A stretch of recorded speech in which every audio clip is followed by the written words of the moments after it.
Vampires, hoodoo, the blues, and the church? Honestly, most studios would never dare to put them together in a film. Films like Sinners produced by Coogler are rare because they don't play it safe. Hollywood often avoids movies that might challenge religion or deep dive into black spiritual traditions, afraid of isolating mainstream audiences or stirring up controversy. But Sinners isn't your average horror movie. It's a bold Southern Gothic story that flips everything you thought you knew about vampires and Christianity upside down. And not everybody was ready for that. Since its release, Sinners has sparked backlash from some viewers who claim the film to be demonic or disrespectful to Christianity. But that controversy is exactly what makes it worth talking about. So why does Sinners flip Christian symbols like this? Why do vampires feel comfort and not pain when they hear the Lord's Prayer? Why does the film treat hoodoo, a practice often misunderstood or feared, as something sacred and powerful?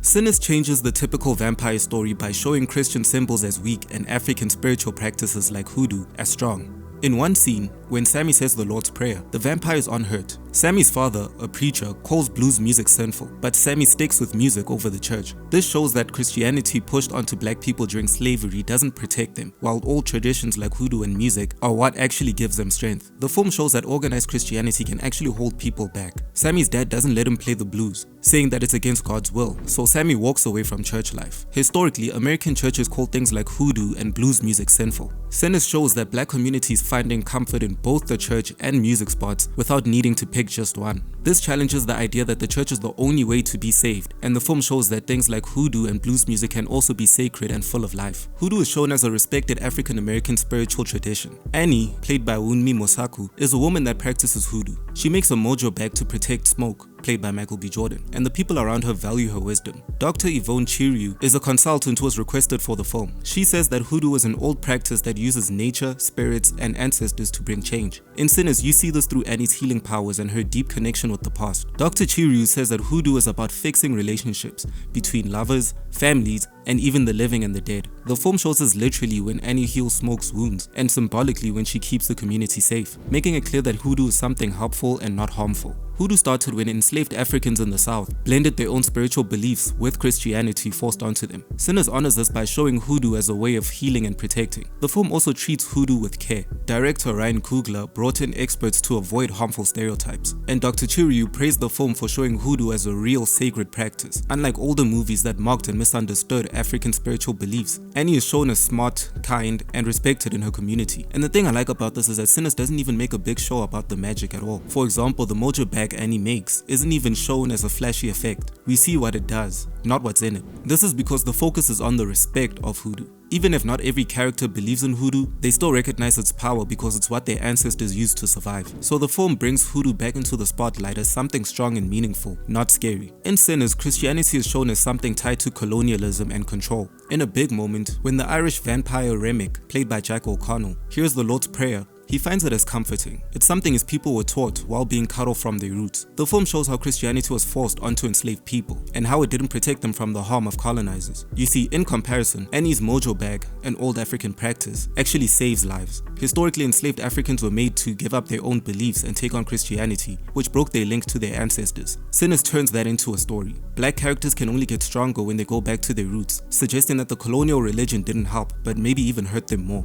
More generally, the film paints organized religion like churches as something that supports the system. Sinners fits into the growing group of stories that frame the struggle not as a belief versus disbelief, but more of a spirituality versus institutionalized religion, especially Christianity. Sammy's church is strict. His preacher father says that blues music is wrong, while hoodoo and folk traditions are shown to be full of life. And this is an aspect of the film that mirrors history. In colonial times, Christianity was often used to control people, and some black Americans view it with mixed feelings. Sinners uses its Southern Gothic style to question the place of Christianity in black life, and to lift up spiritual systems rooted in African culture. Throughout the film, blues music is shown as a spiritual path. Director Chiriu says blues is the music of hoodoo, showing that Sinners sees blues not just as a sound but a kind of African magic. In the movie's big juke joint scene, everyone's favorite scene, Sammy's song, I Lied to You, pulls different times and histories together. As he plays, you feel a link between Africa and today's America. In that moment, Sammy becomes a storyteller, keeping history alive and calling on his ancestors. And this matches exactly how blues really started. Enslaved people who couldn't practice their own ways turned worked songs and field chants into tools of surviving, and those turned into blues. Sinners brings that history to life,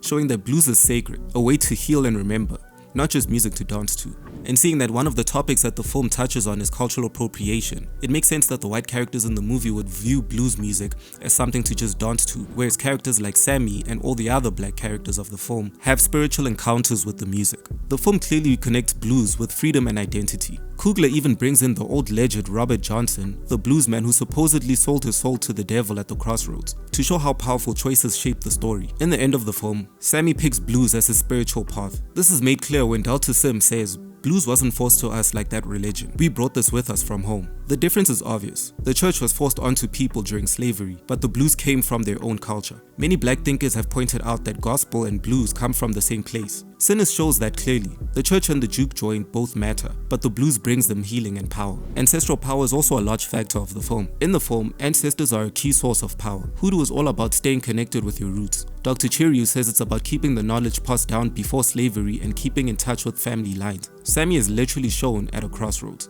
an important symbol of Hoodoo, caught between the past and the future. His music taps into that connection. As a modern storyteller, Sammy's songs carry a power of time, blending history and the present. This is so powerful that even the villains can feel it. Remick wants Sammy's power because he knows that black music, tied to ancestry, lets people connect across time. Sammy's strength comes from his heritage, while Remick, who also comes from a colonized people, has lost that connection. This matches beliefs in African culture where the dead guide and support the living. Sinners shows this clearly. Characters find strength in music and hoodoo, not from foreign religions. The film says that freedom comes from going back to your roots. This is what Coogler was trying to show in the story. The only way to truly fight evil is with old traditions, like hoodoo and blues that carry wisdom through generations. And on the other hand, characters who only rely on the church teachings are left alone and powerless. By focusing on the importance of ancestors, Sinners gives its black characters cultural strength. They survive because they remember the chains that link Africa to America through hoodoo and music. Sinners shows people finding their true selves by accepting African American spiritual culture. The clearest example is Sammy, who by the end of the film walks away from his father's church and heads to Chicago to play the blues. He turns away from the strict life of a preacher's son and chooses the powerful, life-changing magic of music. His ending is a happy one, because he listens to the voice of his ancestors instead of old rules.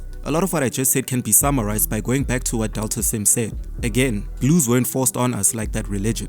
We brought this from home, showing the pride in their own culture over something that was pushed onto them. Being true to yourself means that you're going back to your roots. And in the end, Coogler Sinners makes it clear. Real freedom comes from taking back what was lost. As you can see, I only have 1,000 subscribers, so if you really enjoyed this video, please hit the like and subscribe because I have more content like this coming. And thank you for watching.